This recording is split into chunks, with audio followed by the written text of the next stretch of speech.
The road had been wrong from the beginning. Not wrong in the way roads are wrong when a man takes a false turn at a crossroads and ends up in unfamiliar country. Wrong in the way a promise is wrong when the person who made it never intended to keep it. Wrong in the way that only becomes clear when everything else has already fallen apart and there is nothing left to do but stand in the wreckage and count what remains.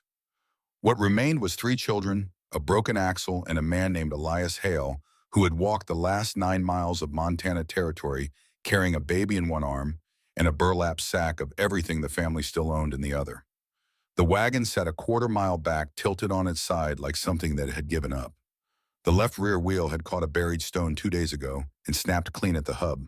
The mule had gone lame the day before that, and this morning Elias had untied the rope from the hitch and let the animal wander because it had stopped moving forward and he no longer had the strength to argue with it. Now the plain stretched out before him, scraped pale by the season, the grass gray and brittle and hissing against the hem of his coat. The sky overhead was the color of old pewter. The mountains on the western horizon were blue and enormous and impossibly far away, as if the land itself was conspiring to keep them beyond reach. He set Silas down on a flat stone beside the road and straightened his back. The baby stirred, whimpered once, and subsided. 8 months old and already too accustomed to discomfort. That thought hit Elias in a place behind his ribs that had been bruised too many times to be tender anymore. Nettie stood a few feet away with her arms crossed. 8 years old, and she had the posture of a woman twice that age, chin tilted, eyes steady, watching the horizon the way she watched everything, like she was waiting for it to show her its intentions before she decided what to do about it. Emmett sat beside Silas on the stone, his thumb hovering near his mouth, but not quite touching it. He was 5. He had learned somewhere in the long months since his mother died that crying used up energy that was needed for other things. He did not cry. He just watched. A buzzard circled low above the nearest ridge. Once. Twice. Elias stepped between his children and the bird. His hands were raw. He had cut the right palm 2 days ago trying to pry a nail from the wagon's broken axle to use as a pin for Nettie's boot sole, and the wound had not closed properly. A strip of cloth from his shirt held it together, dark at the edges, still seeping. He pressed it against his thigh and looked down the empty road and thought about how foolish a man has to be to believe a printed advertisement in a church pew. The answer he had learned was not very foolish at all, just desperate enough, which was worse. He had been a school teacher in Scranton, Pennsylvania. Mathematics primarily, but also reading and geography for the younger children in the mornings when the older ones were at their lessons. He had been good at it, patient, precise. Eleanor had said he could make a quadratic equation sound like something worth caring about, which she considered a genuine miracle given her own feelings on the subject. Eleanor. He did not let himself think the name for more than a second. He had learned to do that the way you learn to not touch a wound that is still healing. You feel the edge of it, you know it is there, and you move your hand away. She had been gone 19 months. The typhoid came fast, the way it always does, the way every terrible thing does when you are not ready for it, which is always. She died before Silas was born, before she could hold him or name him or tell him the things she would have told him. Elias named the baby Silas because Eleanor had mentioned it once, half joking, on a Tuesday evening when the snow was falling outside the window and Nettie was asleep and Emmett was making a nuisance of himself with a spoon and a pot lid. She had laughed when she said it. He had kept the name. Silas was the reason he had answered the advertisement. Not entirely, but mostly, because he could manage Nettie, who was already fierce and self-sufficient in ways that frightened him sometimes. He could manage Emmett, who needed firm ground and consistent rules and someone to wrestle with occasionally. But Silas was 8 months old and growing every day toward things Elias could not give him. And every time he held the baby and felt the small body pressing trustingly against his chest, he understood with absolute clarity that love was not the same thing as adequacy. He had seen the notice tucked between 2 hymnals in the back pew of St. Mark's Lutheran on a Thursday afternoon when he had gone to return the church's copy of Longfellow and found himself staying for an hour in the empty building because it was quiet there in a way his rented room was not. A small, printed square, capable, honest man needed in Montana territory. Good family children needing a father's hand, ranch life, honest work, honest wages. Contact information for a church in Copper Bend. he had written that night. The reply came from a man named Fletcher Grimes, who identified himself as acting on behalf of the family placing the notice. The letters were warm and specific. A ranch on the north slope of a good valley. Children who had lost their mother. A situation that could benefit from a man of education and steadiness. Grimes described the landscape with the confidence of someone who lived in it, the clean air and the wide sky, and the feeling of building something that would last. He wrote about how a man who had suffered loss would find the frontier generous to those willing to work for what they wanted. He wrote about a woman who had placed the notice herself and who deserved someone who understood the weight of grief because he carried some of his own. Harlan Webb had written, too, a different kind of letter, brief and formal, from his office in Cottonwood Falls, Kansas, where Eleanor's brother had practiced law for 12 years.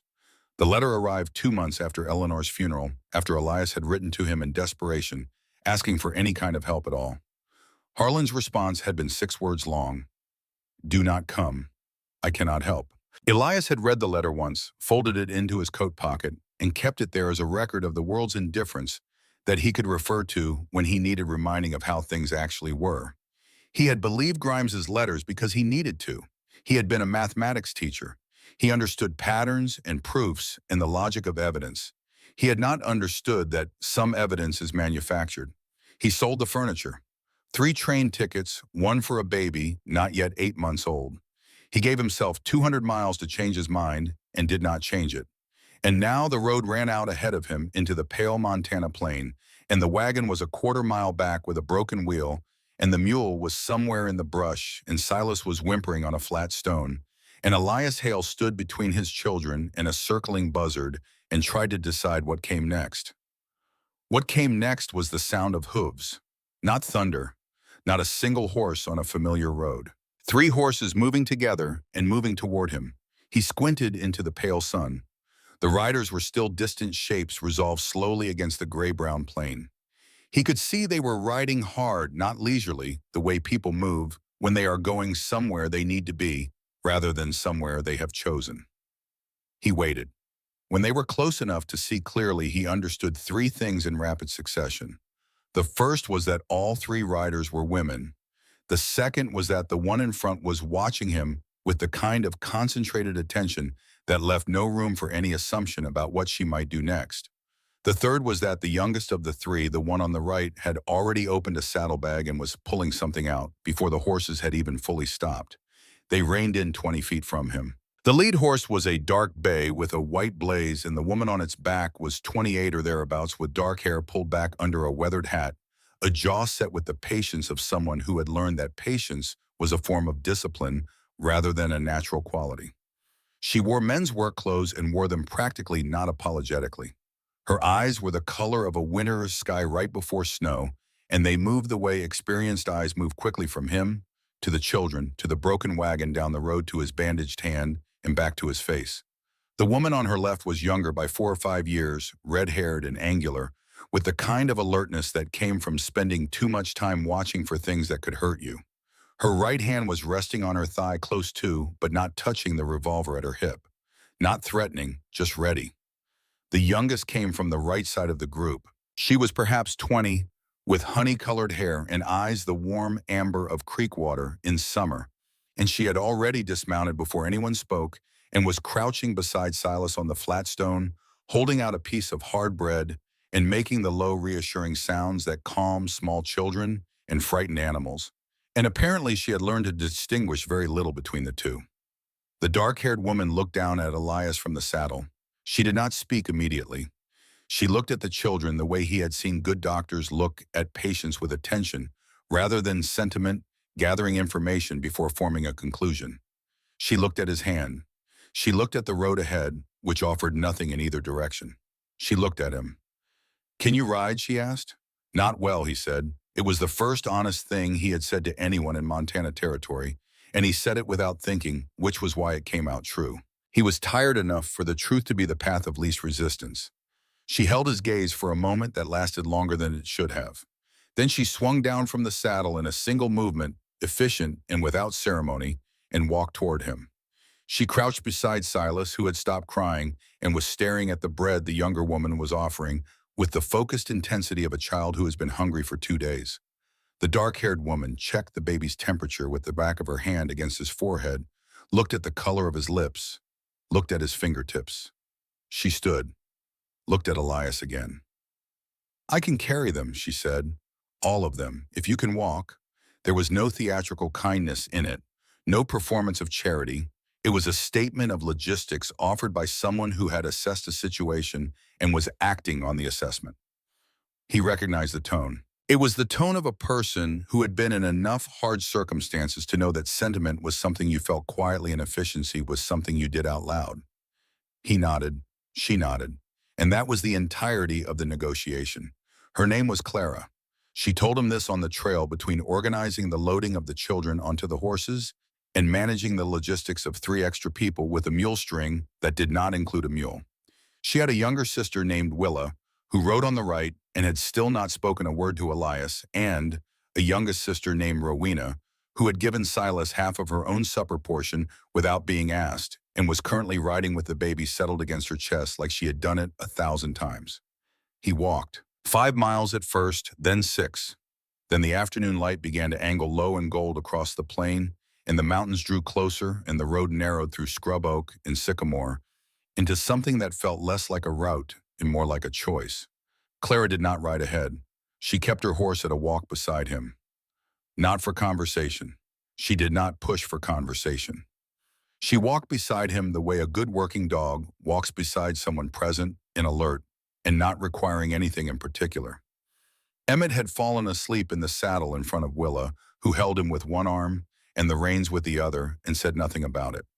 Nettie rode behind Clara, sitting straight as a post, watching everything. When they reached the ranch, as the last light faded, Elias stopped in the dirt yard and looked at it. It was not a grand place. The main cabin was weathered solid, built by someone who understood that the point of a wall was to keep weather out rather than to impress anyone. The barn was larger than the house. There was a smokehouse, a root cellar, a chicken coop, a long lean-to along the south side where firewood was stacked high and neat. A fence line ran straight to the creek and back, and even in the failing light, he could see it was well maintained. No gaps, no sagging posts. Someone here worked with purpose. "That is the house," Clara said. She said it the way people say things they have said many times before without needing to invest the words with anything extra. It looked like a question to Elias, the first honest one the territory had offered him. She put Elias and the children in the east room of the main cabin, the one that had a second cot along the wall that she set up without asking. She made the arrangements the way she did everything quickly and without wasted motion, and then she showed him the Kiro lamp, the water bucket, the necessary facilities behind the barn. She told him supper was at 6. He expected her to ask questions. She did not. She turned and went back into the house, and Willa went with her, and Rowena lingered only long enough to hand Nettie a clean cloth and a bar of lye soap and point toward the creek.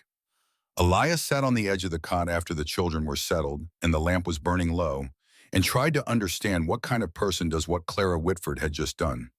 He could not figure it out, which was the first interesting thing that had happened to him in 19 months. He reached under the cot to push his saddlebag into the corner, and his fingers touched something that was not floorboard. A box, tin by the feel. He pulled it out into the lamplight. It was a small thing, the kind of box that might hold buttons or thread spools. The lid was not locked. He lifted it and looked inside. A christening bonnet, handmade, stitched in white cotton, with careful small stitches along the hem. Folded with the precision of someone who has folded the same item many times, who has made a ritual of the folding, because the folding is the only ceremony left. Beneath it, a piece of paper once folded into a tight square and unfolded so many times that the creases had gone soft.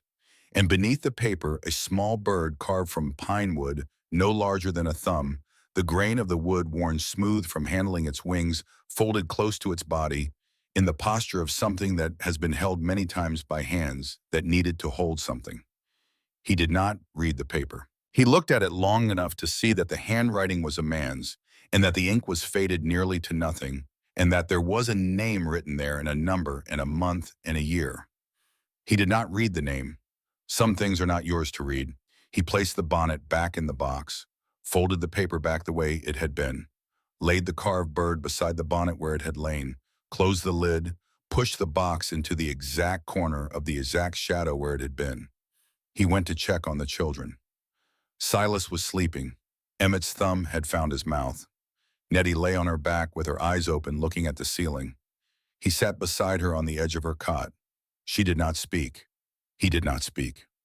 After a while, she reached out and took his hand, and they sat there together while the wind moved against the walls of the cabin and the fire in the stove in the next room crackled softly and the night settled in. He was still there when she fell asleep. He let go of her hand carefully and went to lie down. He lay in the dark and thought about the box under the cot and what it meant that someone had left it there, and how a person learns to live alongside a grief they cannot put down and cannot carry openly. He did not sleep for a long time. In the morning, Clara was already at the fence line when he woke. He heard the hammer before he saw her. A steady, rhythmic sound unhurried the sound of someone who has learned that the work goes faster when you do not rush it. He pulled on his coat and went out. She was replacing a post that had worked loose from the frost. She had already set the new post in the hole and was driving it with a mallet, the kind of work that required the whole body. She moved with the total physical competence of someone who has done this work since childhood, who has no need to think about the mechanics because the mechanics have long since been absorbed into muscle. He walked over. She did not slow. "What needs doing?" he asked. She pointed down the fence line without breaking her rhythm. "Wire needs stretching on the east side, staples in the bag by the post hole." He was not a rancher. He had never stretched fence wire in his life. He said none of this. He picked up the bag and went to the east section and figured it out by looking at what was already done and doing the same thing, which is how he had always learned, by beginning with what was already true and working forward. He made a mess of the first 30 feet. The wire was not taut the way hers was. He went back and did it again better. The second time it held. He worked until mid-morning, and then Rowena appeared with coffee in a tin cup and a piece of cornbread, and she handed both to him without fuss and went back to the house. He ate standing up, looking down the fence line at the mountains, and felt something he had not felt in 19 months. Something that might have been the distant edge of belonging, the way you feel a fire's warmth before you can see the fire itself. He found the account books that afternoon. He found them because Clara left them on the kitchen table when she went out to check the cattle, and he sat down with them out of habit, the way you sit with a puzzle that has been left in front of you. He was a mathematics teacher. Numbers spoke to him the way other things did not. He had been reading for 20 minutes when he saw it. The interest was wrong, not a rounding error, not a small clerical mistake. The rate applied to the loan from Fletcher Grimes was wrong in a very specific way, a way that would compound each month until the principal appeared 3 times larger than it was, which would make the debt appear unpayable on a timeline it should not have been unpayable on. It was the work of someone who understood how numbers looked to someone who did not understand them. He sat with it for a long time. When Clara came back, he was still at the table. "There is a problem with the account book," he said. She looked at him. She did not move toward the table. She waited. "The interest rate Grimes is applying is not what the contract states." He set the book in front of her and pointed to the columns. "The result is that the debt appears larger than it is and the timeline is shorter. If you paid what the contract actually requires, you would have 7 more months than you currently believe." She looked at the columns. Her face did not change. She looked at them for a long time. "You are certain?" she said. It was not quite a question. "I taught mathematics for 11 years. "Yes." A silence. Then, in a tone that held neither gratitude nor particular surprise, just the flat acknowledgement of a person who has learned to verify before celebrating, "I will need to see the original contract." He nodded. That seemed right to him. That evening, Wade Cutter arrived back from wherever he had wintered. He came on a gray horse with a bedroll behind the saddle and the squinting, assessing expression of a man who spent most of his time outdoors and had decided long ago that his first impression of a person was as reliable as any subsequent one. He stopped when he saw Elias. His eyes moved from the wire-rimmed spectacles to the coat that was not a work coat, to the hands that were cut and healing, but did not have the developed calluses of someone who had worked outdoors for years. His eyes moved to Clara. "What did you bring home?" he said. Not hostile, just direct. The directness of a man who had never seen any point in going around something that could be approached straight ahead. "Someone who can read a contract," Clara said, and went into the house. Cutter looked at Elias for another moment. Elias did not look away. He was not going to prove anything by looking away, and he was not going to prove anything by making a speech, and he was too tired for either.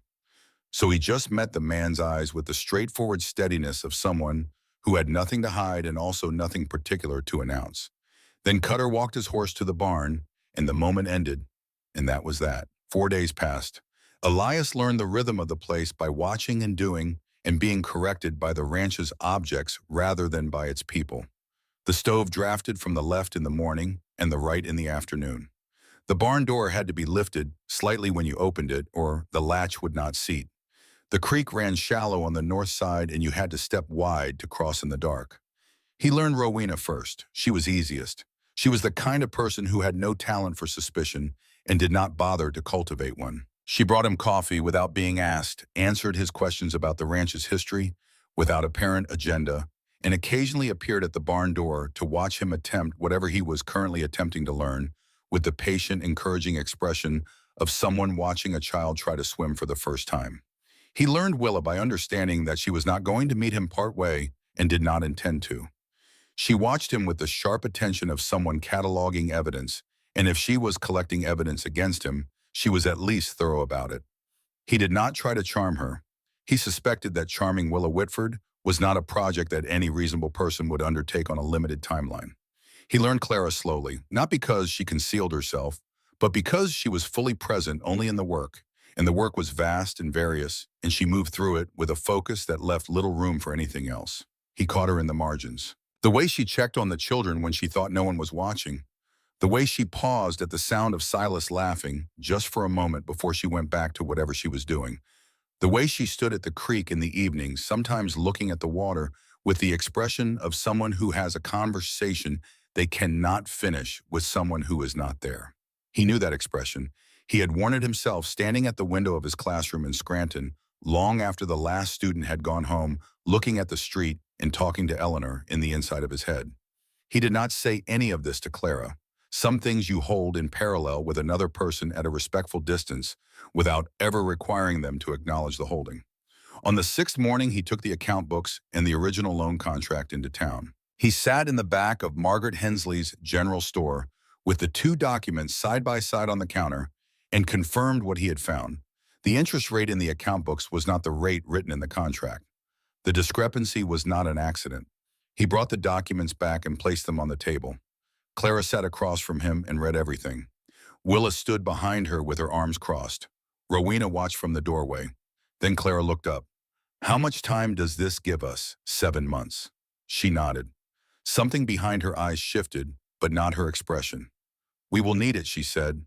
It was the first time she used the word we, and he did not call attention to it because it was not the kind of moment you annotate. The morning Fletcher Grimes came to the ranch was clear and cold. The sky, the hard blue of midwinter. Elias was in the barn adjusting a bridle when he heard the horses come up the trail. 2 riders. The sound of them was different from Clara, and the sisters different from Cutter. There was a quality to the pace that said these were horses being ridden by people with somewhere to be and someone waiting for them. He came to the barn door. The first man was heavy in the way that comes from comfort rather than labor, broad through the shoulders, with a face that had been arranged to project reasonableness and did so with the polished ease of long practice. He wore a good vest and a good hat and rode a good horse, and everything about him said he had been well fed in a land of lean people and had never questioned whether he deserved to be.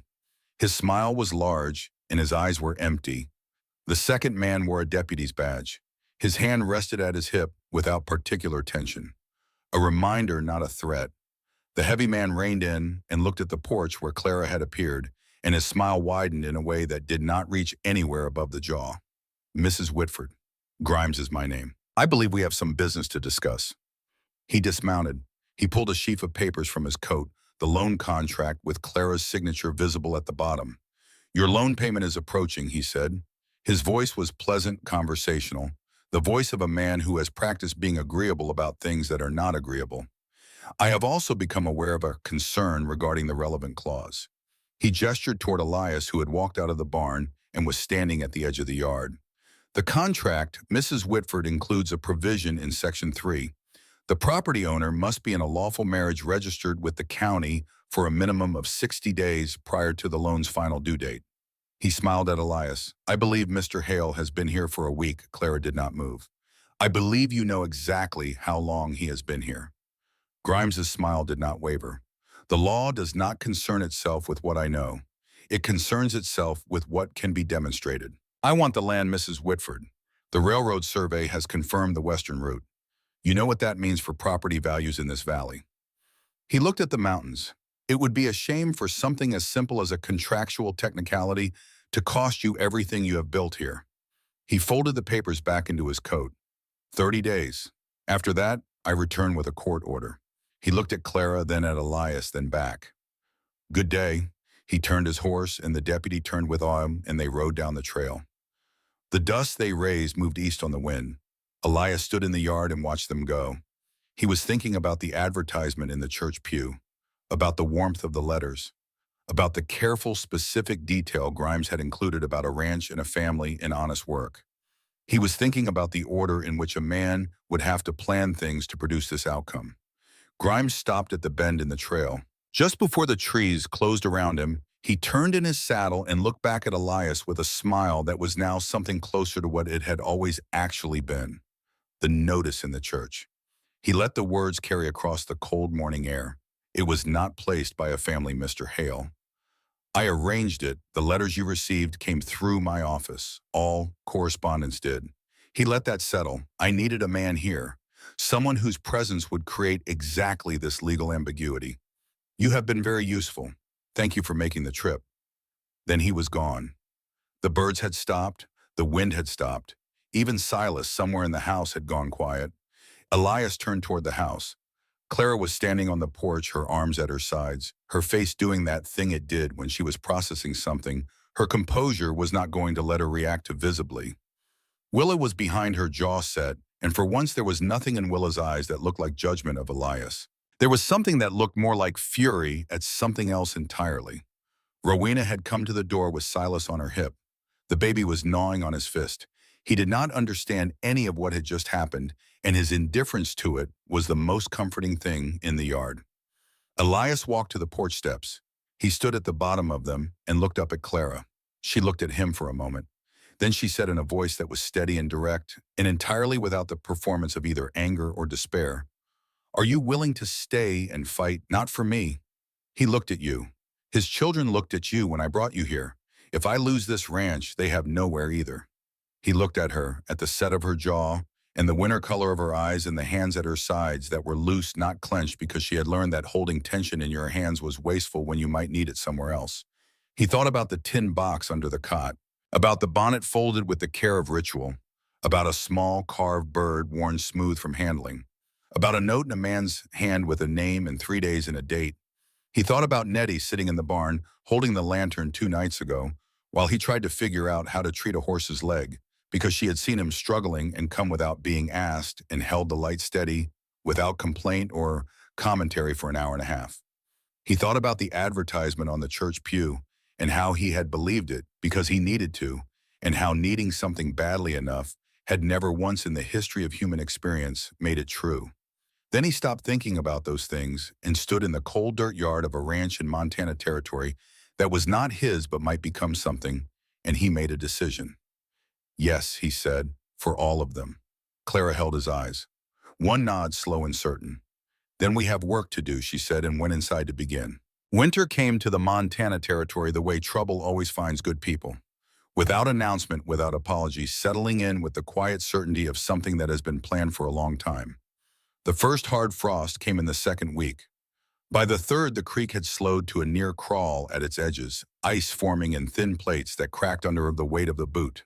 Elias stacked firewood alongside Clara, hauling split logs from the pine stand on the north slope, building a wall of fuel against the south face of the cabin that grew taller each day. He was better at the hauling now than he had been in the first week. His hands had hardened slightly around the blisters. He was still not a rancher, but he was no longer entirely useless, which was the first real achievement he had managed in Montana, and he considered it respectable progress. They rode into Copper Bend on a Thursday for supplies. Clara drove the wagon. Elias sat beside her on the bench with a list of things they needed and the account ledger under his arm, because there were calculations to discuss with the feed merchant about the season's pricing. Willa rode alongside on horseback. She did not come for company. She came because she did not trust the town not to give her sisters reasons to need backup. The main street was everything Elias had seen in every small frontier town he had passed through on his way west. Packed dirt buildings leaning into each other along both sides.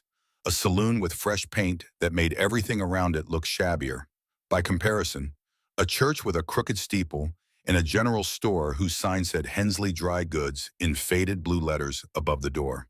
He helped Clara down from the wagon bench. She took his arm briefly for the step and released it as soon as her feet were on solid ground. It was a practical gesture, not a warm one, but he noticed that she had accepted it rather than managing the step alone, which she clearly could have done. Inside, Margaret Hensley was a solid woman with silver-streaked hair and the kind of face that has stopped making apologies for being direct. She greeted Clara by name and began pulling items from behind the counter without needing the list. She looked at Elias with the assessing gaze of someone who has lived in a small town long enough to have seen several versions of every type of person. "This is Elias," Clara said. "Elias Hale." "Pleased to meet you," Elias said and meant it.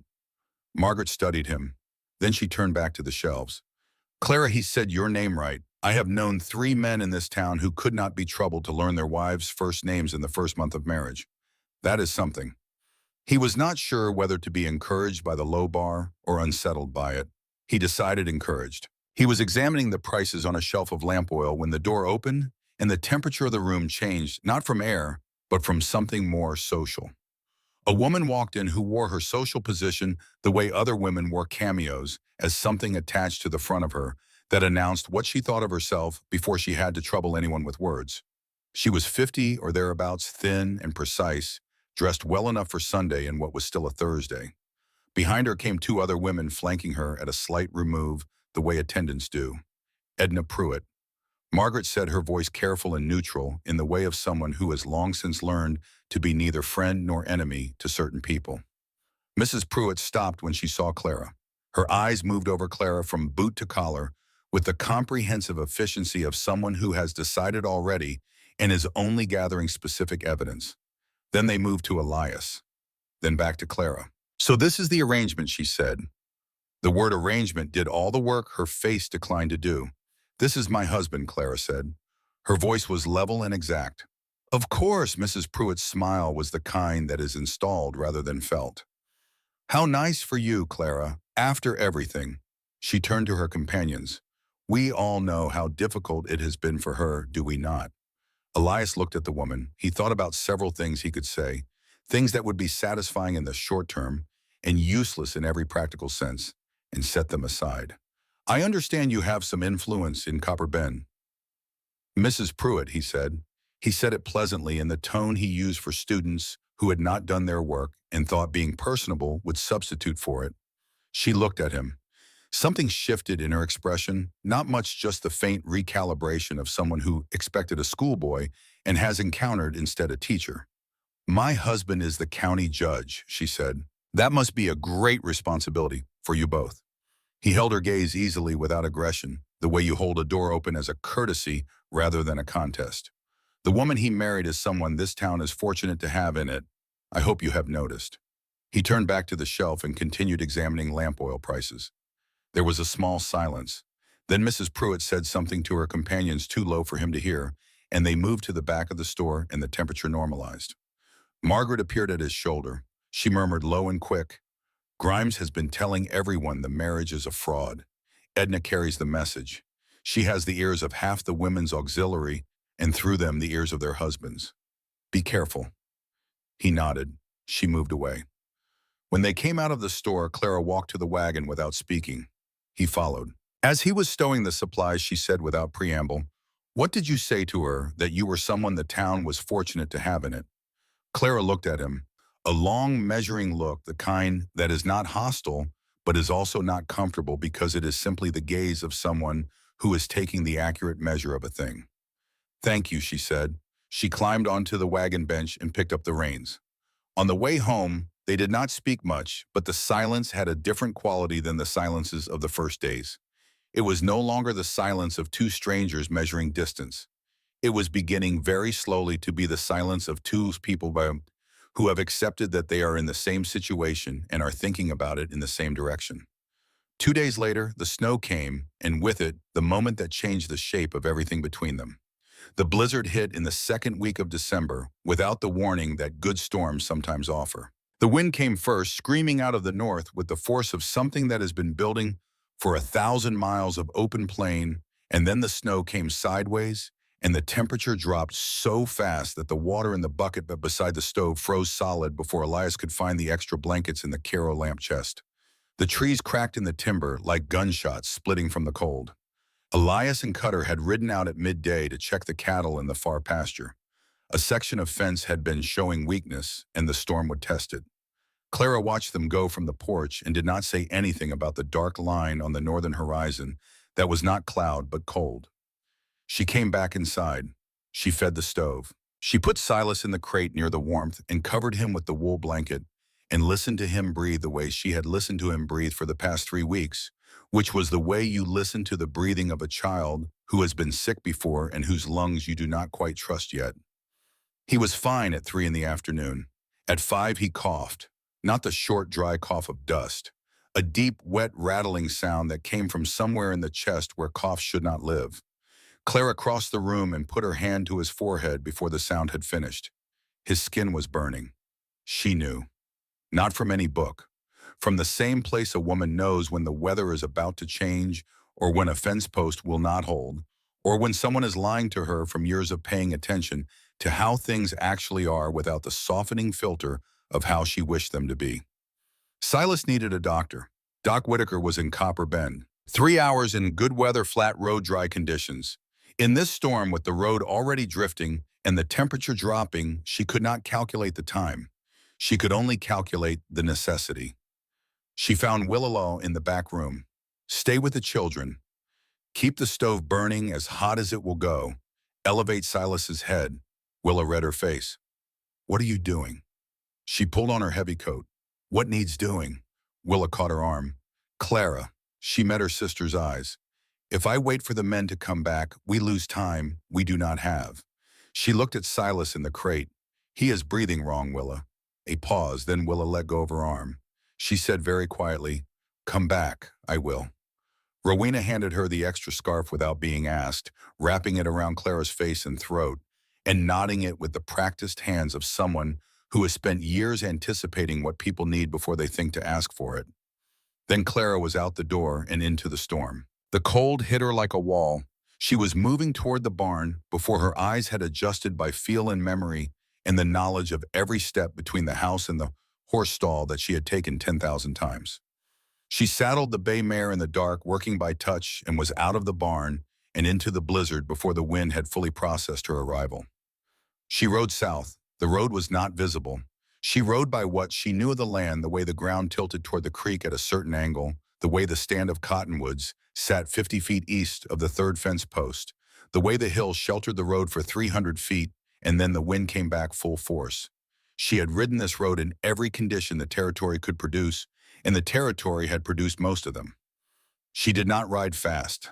Fast in a blizzard was how people died. She rode steady, and the mare kept her footing with the sure-footedness of an animal that has been in hard country long enough to have learned what it costs to misjudge the ground. 3 hours and 20 minutes after she left, she was at Doc Whitaker's door. She was back with Doc behind her at dawn. She came off the mare badly, her left hand locked around the rein and not releasing her right, gripping the saddle for the dismount and finding the grip slow because her fingers were not responding properly. She landed and her legs were less reliable than she expected. The wind had been in her face for most of the return, and the cold had worked through everything, through the coat and the scarf and the wool, and down to the bone. She heard the cabin door. Then there were hands, warm ones, catching her arm and her waist, and she recognized by the quality of the grip that they were Elias's hands, the grip of someone not quite accustomed to the terrain, but absolutely certain about the purpose. He pulled her against himself to stop her from going down, and she let him, because she was past the place where it cost her anything to let someone hold her up. He took her frozen hands in both of his and held them against his chest. She could feel the heat of him through the coat. She could feel his heart beating steady and fast with the adrenaline of someone who has been frightened for hours and has not let himself show it. Doc went past them both and into the house. 2 hours later, Silas's breathing changed. The rattle softened, then quieted, then became something that was merely the sound of a small chest working harder than it should rather than the sound of something drowning. His color shifted gray to pale to the faint warmth of pink. He opened his eyes and found Clara's face and cried not with pain, but with hunger, and hunger was the most beautiful sound in the cabin, because hunger meant alive. Elias was in the corner, where he had settled after Doc had arrived and taken over, and he was sitting against the wall in a way that said he had been awake since before the storm and intended to stay awake until the outcome was no longer in question. When Silas cried with hunger, he closed his eyes. He stayed like that for a moment. Then he opened them and looked at Clara across the room. She looked at him. Neither of them said anything. The distance across the room was about 12 feet, and it felt like a conversation. Rowena made breakfast. Doc Whitaker ate, and then sat at the table with his hands wrapped around his cup and said quietly that there was something else they needed to hear. Clara sat down. Elias sat beside her, not close, not touching, just within the same deliberate radius. Grimes Doc said, "He and a man named Harlan Webb have been meeting in the saloon 3 times this week." He looked at his cup.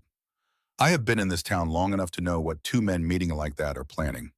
He paused. "The hearing has been set. 10 days. Both cases at once. Grimes's claim on the land and a guardianship petition for the children." He let that sit. Elias said very carefully, both at the same time, "It is the same judge. It makes sense from a court management perspective."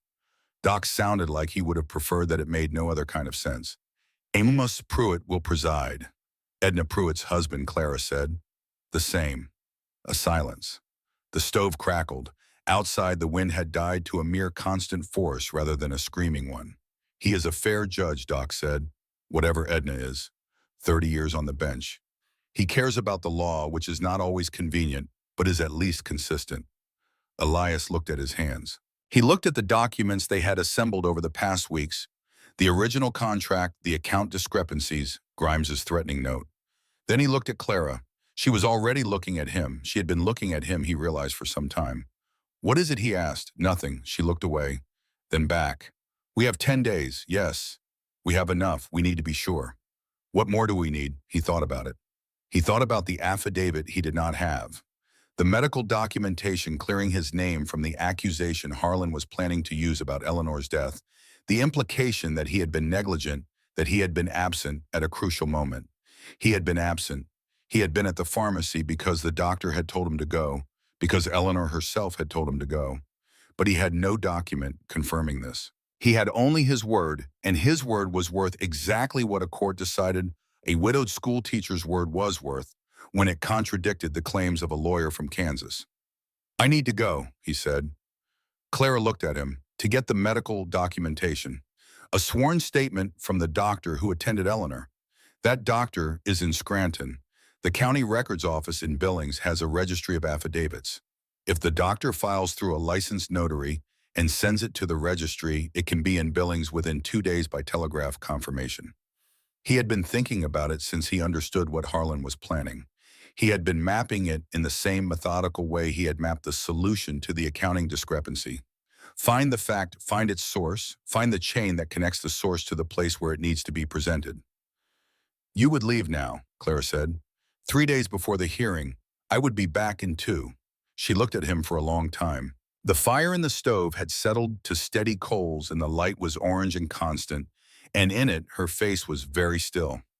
"All right," she said.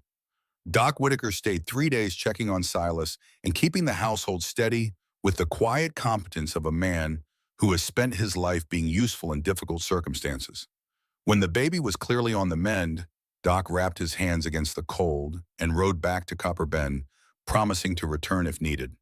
The house felt a degree quieter after he left. Elias got up at 3 in the morning. Clara was awake. He did not ask how he knew. He simply knew the quality of the dark that has another person in it. He pulled on his coat, checked his boots, went to the table where he had placed the papers he needed. On the table, he wrote, "There is something I must do before I can stand beside you at that hearing. I will be back. Trust me. E.H." He hesitated over the note for a moment. Then he left it on the table with a stone on top of it, which was where all their notes went, and went out to saddle the horse. The cold was absolute, and the stars were hard and distant, and the road south was a pale line in the darkness that he had learned well enough to follow. He was gone before the house lights came on. Clara found the note at 4:30 when she came to start the fire. She read it. She read it again. She stood at the table with the note in her hand for a moment that contained more things than she could name, and then she folded the note and put it in her pocket with the other papers she was keeping, and she sat down and pulled the account ledger toward her and the contract in the stack of notes she had been building for 10 days, and she began to write. Willa appeared in the doorway an hour later. She looked at the empty peg where Elias's coat normally hung. She looked at Clara. He went to get something. We need, Clara said. She did not look up from the page. A pause. You believe that? Clara stopped writing. She put down the pencil and looked at her sister. I believe he is going to come back, she said. I do not say that because I need it to be true. I say it because it is. Willa was quiet for a moment. Then she sat down on the other side of the table. She reached past Clara and picked up a second pencil from the cup on the shelf. What do you need me to copy, she said. They worked until past noon. On the second night, the house was quieter than usual. The children slept. Rowena sat with her mending by the stove. Clara was still at the table and the candle had burned low when she noticed something on the small shelf beside Elias's empty peg. A pair of thick ranch work gloves, the heaviest ones from the barn supply, placed squarely on the edge of the shelf where they would be seen. Not her gloves, not Rowena's. Willa's handwriting was not on them, but Willa's intention was. Clara touched the gloves. She left them where they were.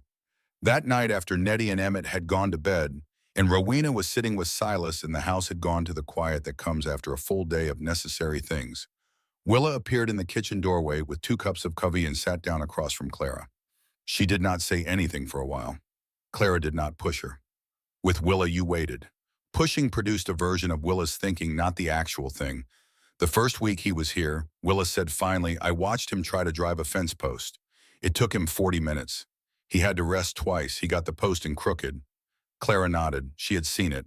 He went back the next morning, pulled the post out and reset it, by himself before anyone else was up.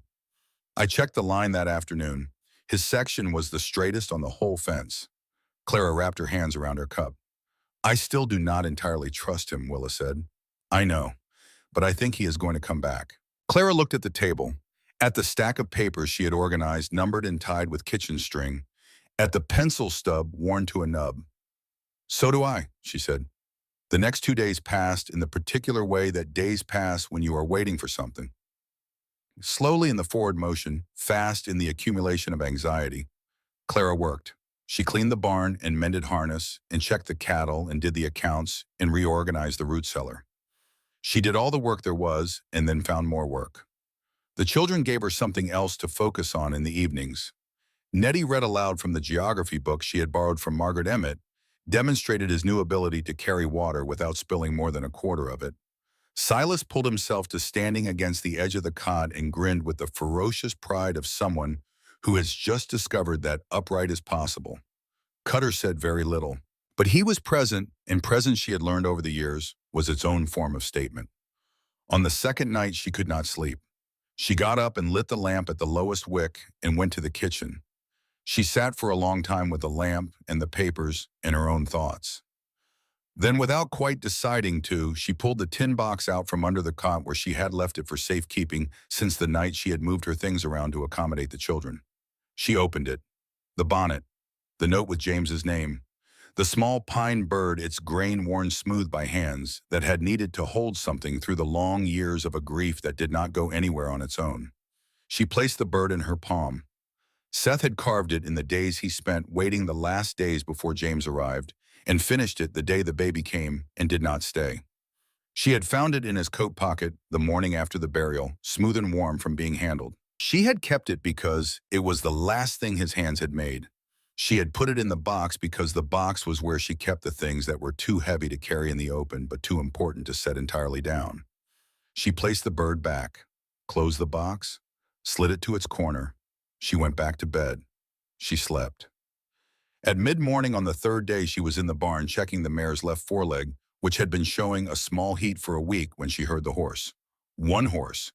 Coming from the south road, coming at the steady pace of a horse that has been ridden hard and is being ridden carefully in the last stretch because the rider is being careful. She stood up and walked to the barn door. Elias came up the trail on foot, leading the horse. Behind him, moving more slowly, leaning on Elias's offered arm and carrying a medical bag and a leather satchel, was Doc Whitaker. Doc's face was tired and resolute, in the way of someone who has been uncomfortable for 2 days and has decided that the discomfort was worth it. He carried himself with the stiff determination of a person who has made a decision that frightened him and intends to see it through. Elias looked like he had not slept, but his back was straight and his step was steady, and when he saw Clara standing in the barn doorway, something in his face changed. Not a smile. Something before a smile, the thing that happens in a face when it finds what it was looking for and has not yet processed the relief. He stopped at the bottom of the porch steps. "I am sorry I left without explaining," he said. Clara came down the steps. She stood in front of him with her arms crossed, not in defense, but in the way of a woman holding herself together while she takes inventory. "You came back," she said. "That is enough." He reached into his coat and produced 2 documents. He laid them on the porch rail side by side. The first was Doc Whitaker's sworn affidavit, signed and sealed. She read it. She read the declaration that Eleanor Hale had died of typhoid, that no treatment available could have reversed the progression of the disease at the point it reached its critical stage, that Elias had been absent purchasing medicine at the express instruction of the attending physician, and that nothing in his actions or absence had contributed to or could have altered the outcome. The second was a certified copy of records from the Scranton, Pennsylvania County Land Registry evidence that Harlan Webb had filed to transfer the children's inherited mining shares into his own name approximately 90 days before his arrival in Montana Territory. Clara read both documents twice. She looked at Doc. He met her eyes with the steady gaze of a man who has spent 2 days carrying a heavy thing and is now setting it down. "Should have done this 3 years ago," Doc said quietly. "The first year Grimes started making trouble. I told myself I was protecting my practice." He paused. "I was protecting myself, that is all." Willa appeared in the doorway. She looked at Elias. Her expression did not change. But she looked at him for a long moment with her full attention, the way she looked at things that she had been wrong about and was now reassessing. Then she nodded once, a single deliberate nod, the nod of someone who has revised an opinion and is acknowledging the revision without fanfare. It was the greatest concession Willa Whitford had made to Elias Hale in the 6 weeks he had been on the ranch, and both of them understood it without either of them saying so. The hearing was 3 days away. That night, Rowena made a stew with the last of the autumn vegetables, and they ate together, all of them, for the first time with something close to ease. Cutter at the far end of the table, unusually quiet but present. Rowena and Willa close together, the way they always sat. The children in the places they had claimed by repetition. Elias and Clara on opposite sides of the table, neither avoiding the other's eyes nor making a performance of meeting them. After supper, Doc Whitaker sat at the table with Clara and went through what to expect at the hearing. He laid out the likely shape of it with the methodical precision of someone who respects the adversary even while intending to defeat them. Clara listened. She organized her papers. She asked 3 precise questions, received 3 precise answers, and made 3 additional notes. Elias watched her work. He had been watching her work for 6 weeks, but he watched now with the particular attention of someone who is seeing something clearly for the first time because the light has finally fallen at the right angle. She was building the case the way she had built the fence line in the storm, one post at a time, with bleeding hands and no help but her own competence and the absolute conviction that failure was not something she could afford. She had done it alone for 2 years. And then 6 weeks ago, she had found a man and his 3 children broken down on a road in November, and she had looked at the situation and said, "I can carry them," and she had meant it, and she had done it, and she was still doing it, and she would do it in that courtroom in 3 days, whether or not anyone stood beside her. He intended to stand beside her. He went to bed before she finished. She was still at the table when the house went quiet. He lay in the dark and listened to the faint scratch of her pencil, and to the wind pressing against the roof, and to the sound of his children breathing in the next room, and he thought about what he was going to say to her after the hearing was over. Not before. There was too much at stake for declarations to be useful before. After. He fell asleep to the sound of the pencil in the wind. In the morning before dawn, he heard her put the pencil down. A long silence. Then her chair moved. Her footsteps crossed the floor to the window. She stood there, he knew, looking at the dark and whatever she was thinking about in it. He did not get up. This was not his moment to interrupt. Then her footsteps went to the stove. The rattle of the grate opening. The sound of coals being stoked. He got up and went to help. Morning arrived hard and bright on the day of the hearing. The kind of morning that does not consult anyone's plans, that puts out its cold sunlight indifferently and leaves you to make what you can of it. Clara, dressed in her best clothes, which were also her only good clothes, a dark wool dress pressed with a heated iron, the night before her collar clean, her hair pinned with the careful economy of someone who does not have time for prettiness, but understands the meaning of precision. She looked like exactly what she was, a woman who had walked a hard road and arrived at a hard day and intended to walk through it. Elias appeared from the room where he had slept with his scrubbed face and his one good shirt and his coat that had been beaten clean of road dust and hung overnight. He had trimmed his beard. He had combed his hair. He had the look of a man who has put on his best for an occasion that requires it and wears it without apology. Cutter met them at the trail. He was on his horse. He had a coat Elias had not seen before, recently brushed, if not recently purchased. His hat was newer than the one he had been wearing since Elias arrived. His face was freshly shaved and unfamiliarly clean, and he sat the saddle with the particular stiffness of a man enduring discomfort in service of something he has decided is worth the enduring. Clara looked at him. "You do not have to do this." Cutter shifted in the saddle. He was not a man who made speeches. He was a man who had opinions he expressed through action and trusted other people to interpret correctly. "I have watched you fix fence in a blizzard with your hands bleeding," he said. He cleared his throat. "Pull a calf in the dark when neither of us were around to help." He paused. "I have watched you leave in a storm for a baby that is not yours by blood and come back half frozen and not say a word about it." He looked at the mountains. "If this court needs someone to say something true about what you are and what you have built here, I will say it." He put his hat back on.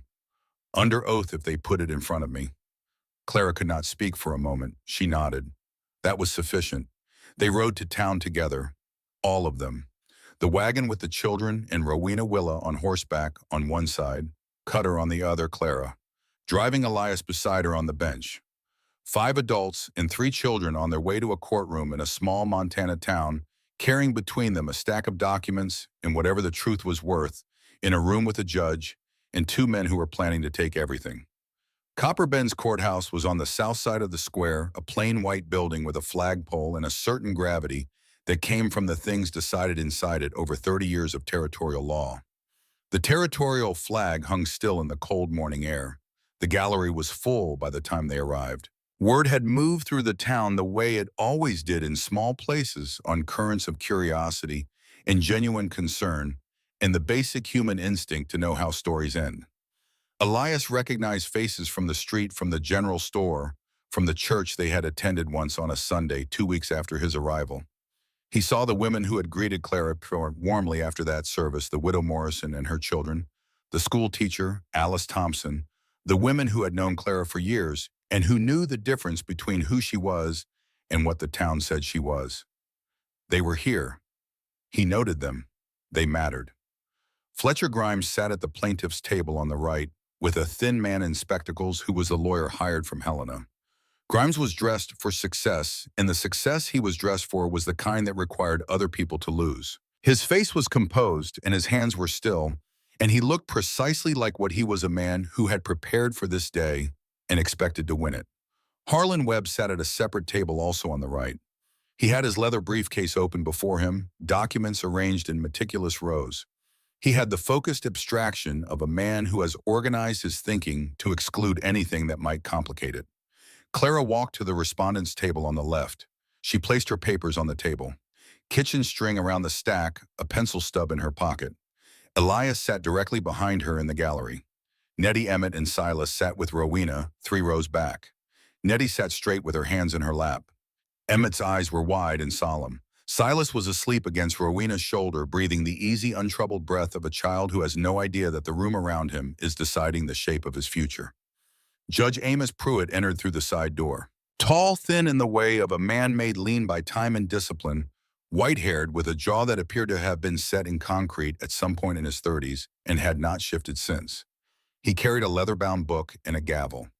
He sat behind the bench and surveyed the room with eyes that missed nothing and disclosed nothing in return. He struck the gavel once. The room fell silent. "We are here on two matters," he said. "A contract enforcement claim filed by Mr. Fletcher Grimes and a guardianship petition filed by Mr. Harlan Webb.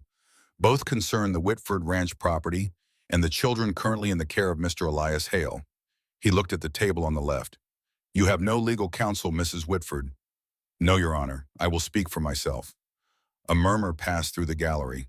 Pruitt looked at it until it stopped. "Proceed, Mr. Grimes." The lawyer from Helena stood.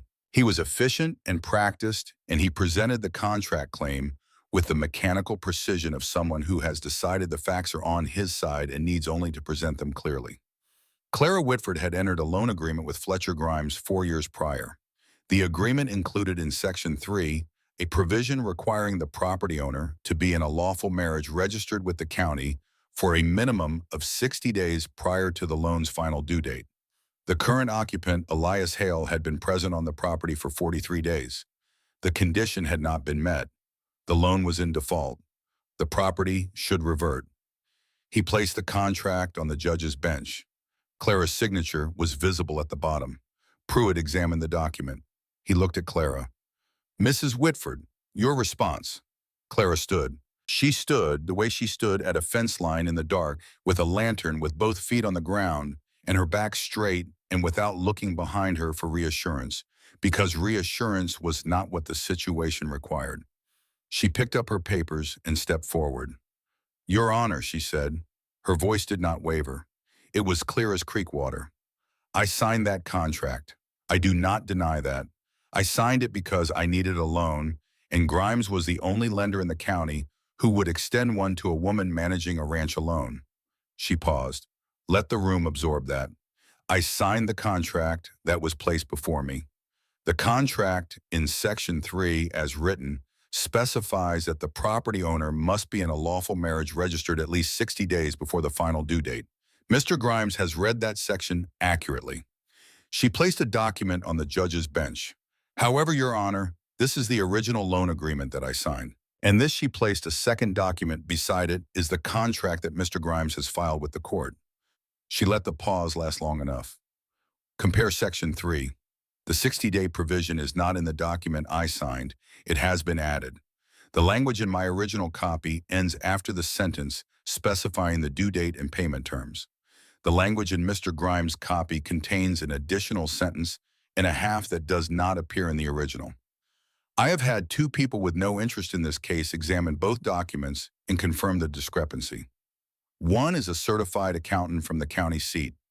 One is a teacher of mathematics with 11 years of professional experience.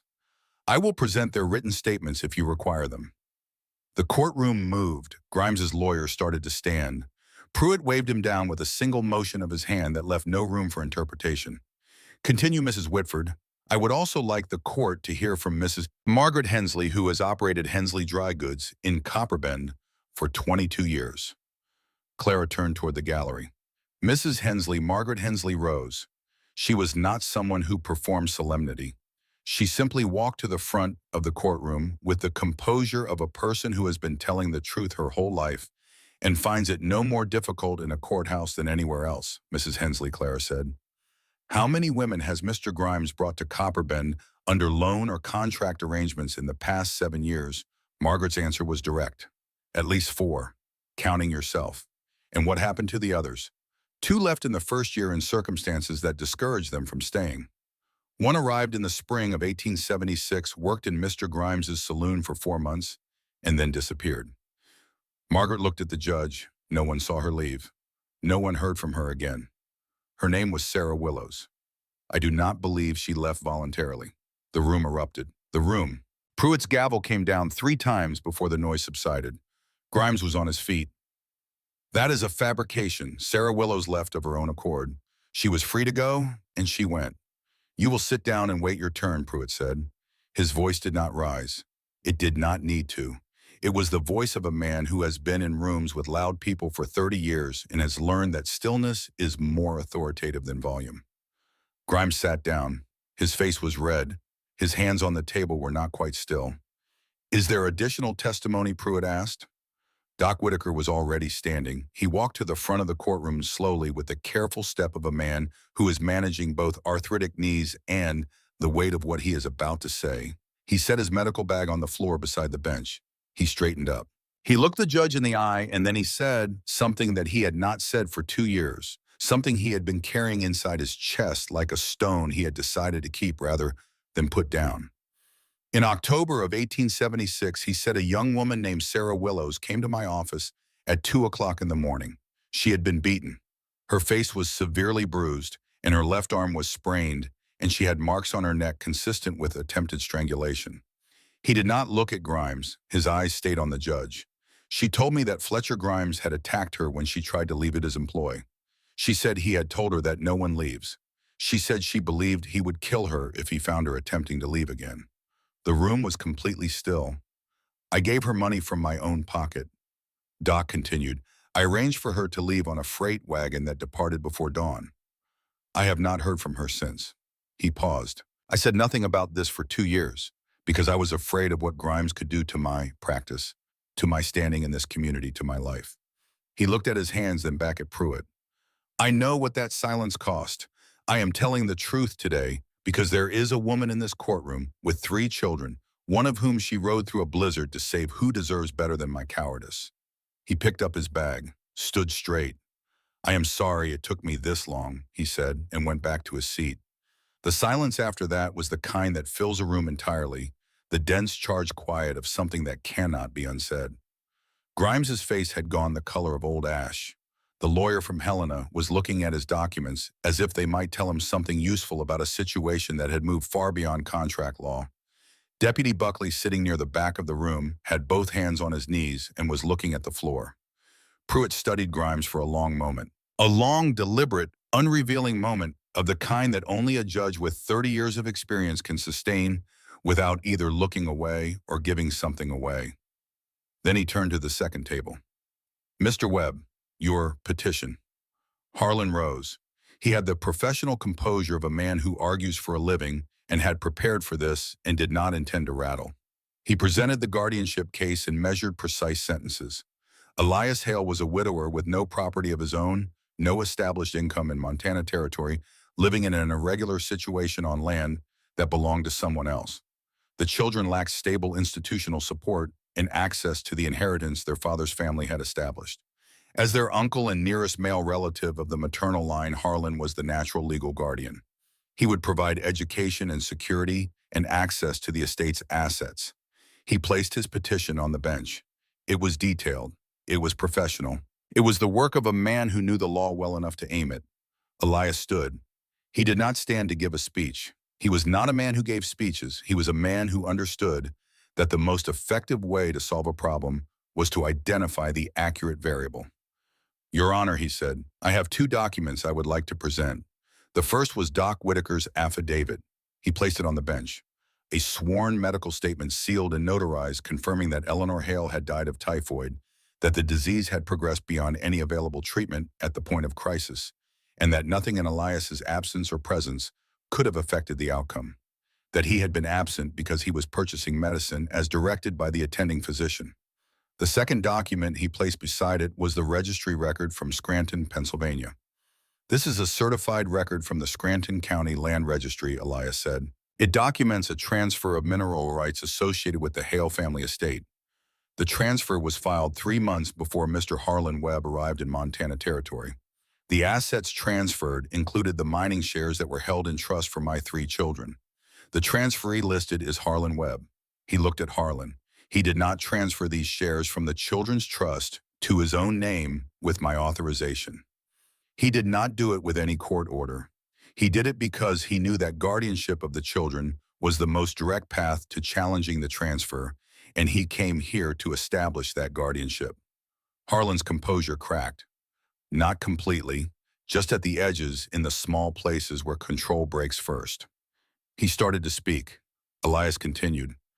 I want the court to understand that my children are not assets. They are not instruments. They are Nettie, who is 8 years old and who sat with her brother all night in a storm and held his foot so he would not feel alone. They are Emmett, who prays in words he makes up himself because he does not know anyone else's.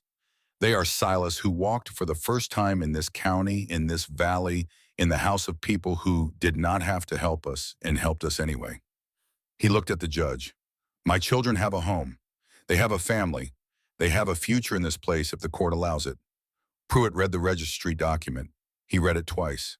He looked at Harlan with the expression of a judge who has seen many things in 30 years and recognizes each category when it presents itself. Is there anyone else who wishes to testify to the welfare of these children and the character of the relevant parties? Cutter stood up. He walked to the front of the courtroom with the rolling gait of a man who spends most of his time on horseback and has never quite recalibrated to a level floor. He stood before the judge and held his hat in both hands and said what he had come to say. Your Honor, I have worked for the Whitford Ranch for 4 years. When Elias Hale arrived, I thought he was a mistake. He was clearly not from anywhere useful. He said so too, which I will give him credit for. A muted ripple in the gallery. Pruitt did not suppress it. I watched him try to drive a fence post for 40 minutes. Cutter continued.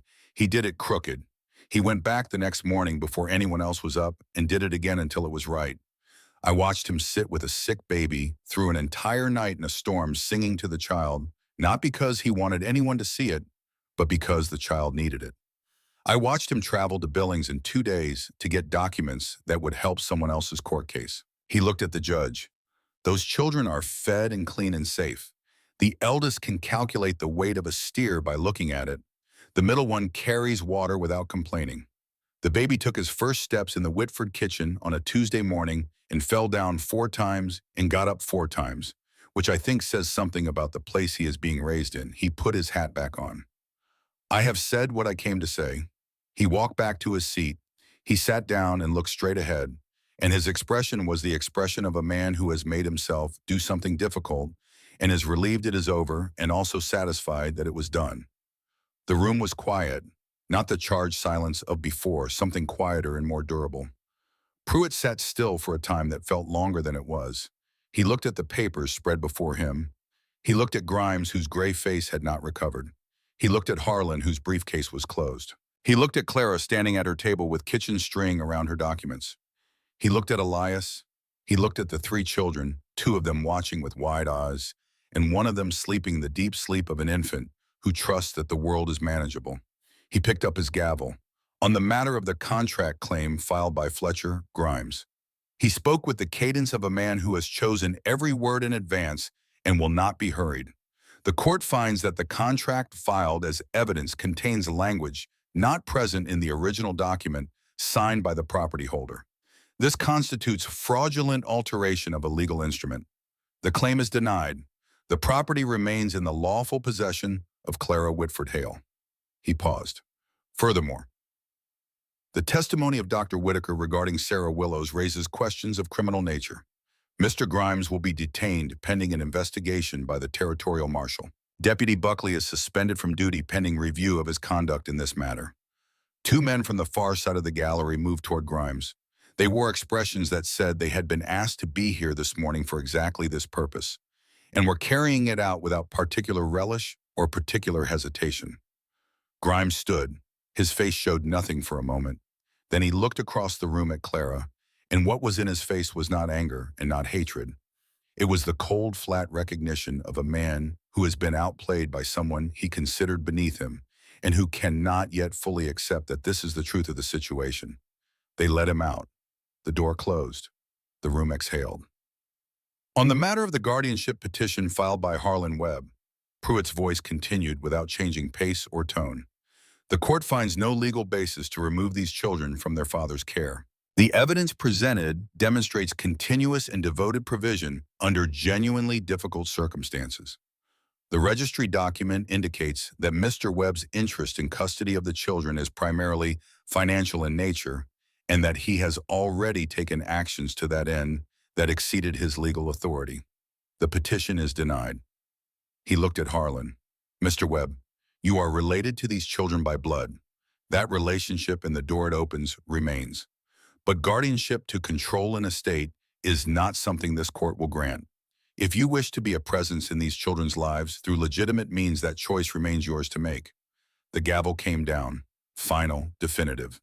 The gallery erupted in the way that galleries do when a verdict lands correctly, with voices and movement and the sound of chairs and the release of something held under pressure for too long. Margaret Hensley reached Clara before anyone else and said nothing and held on. Rowena was crying and not trying to stop. Willa was not crying and was also not trying to stop, which looked different on her face but was the same internal weather. Elias stood where he was for a moment. He watched Clara accept Margaret's embrace and return it, and then he watched her receive the hands of people she had known for years who were finally saying out loud what they should have said before. He watched Cutter stand in his place and receive a handshake from the man next to him with the uncomfortable dignity of someone unaccustomed to being thanked. Harlan Webb walked past him on the way out. Elias said his name. Quietly, no heat in it. Harlan stopped. He did not turn fully. Just enough. You can write to them, Elias said. If you mean it, not for the estate, just to know them. The door is open if you want to walk through it. Harlan was still for a moment. His face was the face of a man who has spent so long behind a professional mask that he has almost forgotten what he looks like without it. Something moved behind the mask, something that might have been the memory of a family obligation he had been refusing to feel for several years. He said nothing. He walked out into the cold Montana morning. Elias let him go. He found he did not need to know whether the door would ever be used. He had left it open, which was the only part that was his to do. Doc Whitaker found him by the door as the crowd thinned. The old man squeezed his hand once. Then he said, "Take care of that family. You have earned it." He moved past and into the street, and Elias let him go too and went to find Clara. She was outside, finally clear of the crowd, standing in the cold air, with her coat unbuttoned and her face turned up toward the pale winter sky, as if she was checking whether it was still there. It was still there. He came and stood beside her, not close enough to impose, close enough to be present. She breathed once long and slow, then she looked at him. "It is over," he said. "It is over." She looked at the street, at the emptying courthouse steps, at the gray sky and the bare trees, and the wide quiet of a small town on an ordinary Thursday that had just become a day that changed things. He looked at her, at the lines the last 6 weeks had put into her face that were not new lines, but illuminated ones, lines that the difficulty had lit up so he could see what was already there. The patience, the stubbornness, the fundamental honesty that had no time for pretense and no interest in performing strength, because the actual thing was as present and required no performance. "Shall we go home?" he said. She almost smiled. That was not entirely what the expression was, but it was the edge of it. "Yes," she said, "let us go home." They brought the wagon around. The children climbed in, Rowena, helping Silas Emmett, pulling himself up with the focused effort of a child practicing being capable. Nettie sitting at the front with her legs hanging over the edge and looking at the street with the expression of someone who has watched something important happen and is cataloging it carefully. Willa rode on one side, Cutter on the other. They rode out of Copper Bend together, the same group that had come in, and the street watched them go. Halfway home on the stretch of road that runs through the stand of bare cottonwoods, where the snow melts earliest each spring, Clara put her hand on the reins and let the horses slow to a stop. She climbed down, walked a few paces from the wagon, stood in the road. Elias wrapped the reins around the post and climbed down after her. She turned. The afternoon light was coming in low from the southwest, the winter light that shows everything clearly without warmth, that makes the world look exactly like what it is, honest and cold and available for inspection. She looked at him. "What do you want?" she said, not with urgency, just as a question asked by a woman who has spent enough time managing logistics that she has come to trust directness over ceremony. He took a breath. He was not a man who made speeches. He was a man who taught mathematics and understood that the cleanest statement of a true thing was worth more than an elaborate demonstration of it. "I want to be beside you," he said, "not because of the hearing or the court or because you need someone to sign papers. Because every morning in that house, I listen for the sound of the stove before I know I am awake, and when I hear it, I am already not afraid of the day. Because Nettie showed Rowena a mathematics problem last Tuesday, and I watched your face when you saw Rowena get the answer right, and I cannot stop thinking about that face. Because the children need someone, yes, but I need someone too. And I did not know that until I found myself in Montana in November with a broken wagon and nothing left, and you came over that hill and said you could carry all of them, and you did, and you have kept carrying things ever since. And I do not want you to carry them alone. He stopped. He looked at his hands, then at her. I want to marry you, not because the court said so or because the law requires it or because it is useful, because I want to, because you are the most honest person I have ever been in a room with, and I have been in a room with you in the middle of a blizzard and in front of a judge and on a porch in the dark and at a kitchen table at 4 in the morning, and you are the same in all of them. That is not a common thing. He waited. The cottonwoods were bare overhead.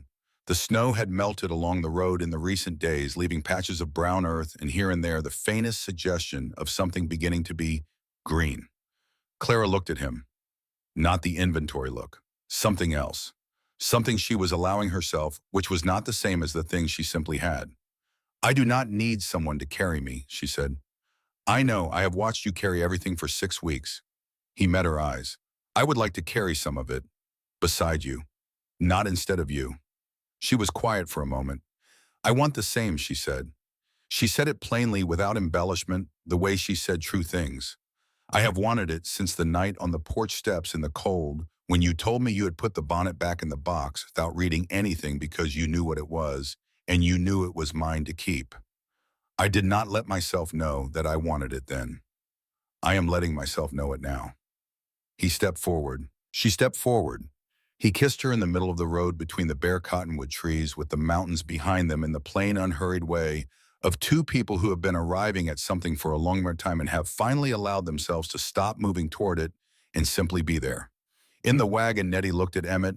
Emmett looked at Nettie, a long, mutually comprehending look of the kind that passes between siblings who have survived things together and understand more than they are supposed to.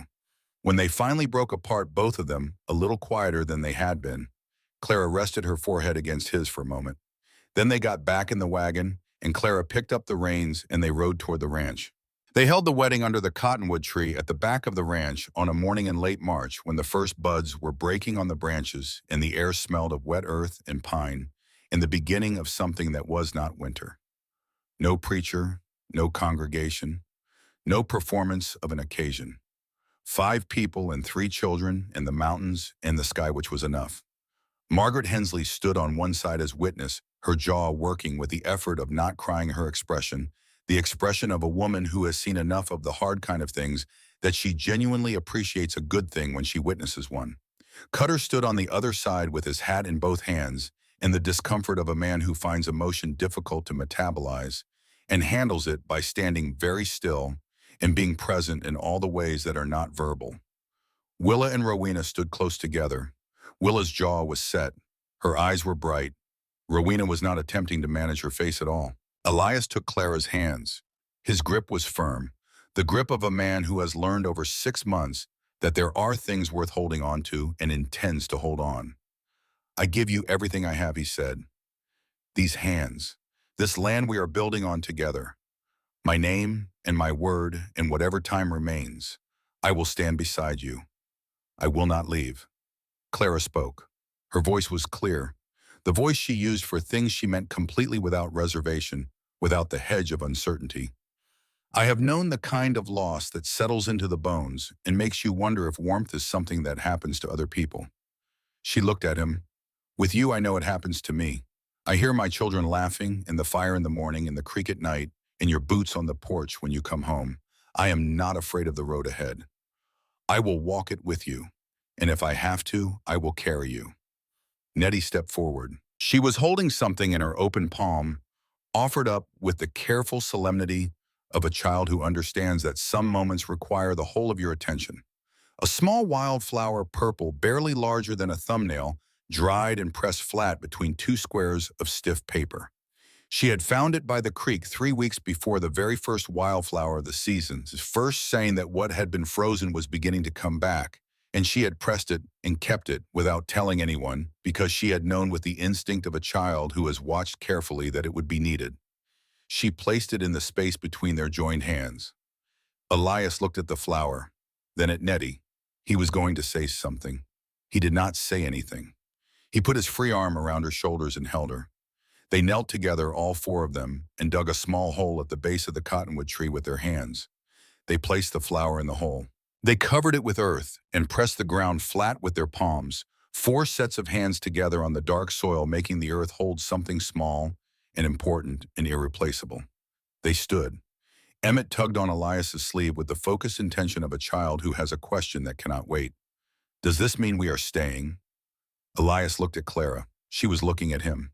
Her face was open in a way it was rarely open without the careful management of things she had carried alone for so long, just present and warm and real. He lifted Emmett up. He held him with the absolute conviction of someone for whom this child is irreplaceable, and he looked him in the face. "It means we are building," he said. 5 years passed. The ranch grew. New rooms went up, then a proper porch with cedar rails that smelled sweet in the rain, then a second barn. The fence line extended to the creek and past it. The herd doubled and doubled again. A smokehouse appeared. A kitchen garden where Clara grew carrots and cabbage, and the wildflowers that Nettie and Rowena brought back from the creek bed every spring, leaving small jars of them on the kitchen windowsill through the months when the mountains allowed it. Nettie was 13, serious and capable, and reading everything she could find, borrowing books from Margaret's store and from the traveling library that came through Copper Bend twice a year. She could calculate the weight of a steer by looking at it, which she had learned from Cutter, without either of them acknowledging the lesson as a lesson. She kept a journal beneath her pillow and did not show it to anyone. Emmett was 10, sun-darkened and wire-strong, and constantly making a noise somewhere on the property that indicated both his location and his enthusiasm for whatever he was currently doing. He had a laugh that arrived without warning and at considerable volume and brightened every room it entered, and he had no apparent awareness of this effect, which made it more effective rather than less. Silas was 6. He ran. That was the primary fact about Silas at 6. He ran everywhere with the total physical commitment of a child who has discovered that legs are for the purpose of running and sees no reason to do anything at a pace that does not use them fully. He had no memory of the broken wagon, or the road, or the November cold, or the night the whole house had held its breath while his mother rode through a blizzard for medicine. He knew only this place and this family and the dog that followed him everywhere, and the creek and the sound of the supper bell. Hannah was 3. She had Clara's hair and her own opinions, which she expressed loudly and frequently, and with a confidence that made everyone around her simultaneously exhausted and proud. She had been born in the ranch house with Doc Whitaker attending and Nettie holding the lantern, and she had entered the world with the clear intention of making herself known. Thomas was 1 year old. He had Elias's eyes and Clara's jaw and a single clear word that he said every time Elias came through the door, "Papa." He said it with the total authority of someone who has identified the most important thing in the room and sees no reason not to announce it. Elias stopped every time, no matter what he was carrying or what he had been in the middle of. He stopped and picked the boy up and held him against his chest with the same tenderness he had shown the first day on the road when he gathered a stranger's baby and said, "I can carry them." Cutter still came, each season bringing Ada and their son, a 4-year-old who played with Emmett, and returned at the end of each day, comprehensively dirty and comprehensively happy. Cutter greeted Clara now with the nod of a man who has revised a long-held opinion and has been living in the revision long enough that it no longer feels like revision. It simply feels like the truth. Margaret Hensley still put extra sugar in the grocery bag, still squeezed Clara's hand over the counter, still said for the children with a wink that both of them understood. Doc Whitaker came quarterly, slower now, more careful with his steps, but with the particular upright dignity of a man who had set down a burden he had carried for 2 years and had not picked it up again. He sat with the children, sometimes in the evenings, answering questions about bones and medicines and the mechanics of weather with the patient thoroughness of someone who finds teaching restores something that a long, quiet guilt had worn away. Grimes's saloon had been sold to a man from Billings who turned it into a hardware store. Grimes himself had gone to the territorial prison after the investigation confirmed not only the Sarah Willow situation, but a pattern of fraud and coercion extending back 9 years. Harlan Webb had written twice. The second letter was addressed to the children specifically. It asked about their schooling and their interests. It said nothing about mining shares or estates. Clara wrote back and told him they were well. She invited him to visit. He had not come. She left the door open because that was what she did with doors that might someday need to be walked through. Edna Pruitt had not spoken to Clara in 5 years. This had not inconvenienced anyone. Willa had taken on more of the North Pasture work riding the fence line with the same methodical attention Clara had always brought to it, the two sisters moving through the ranch with the complementary efficiency of people who have worked alongside each other long enough that they do not need to discuss who does what.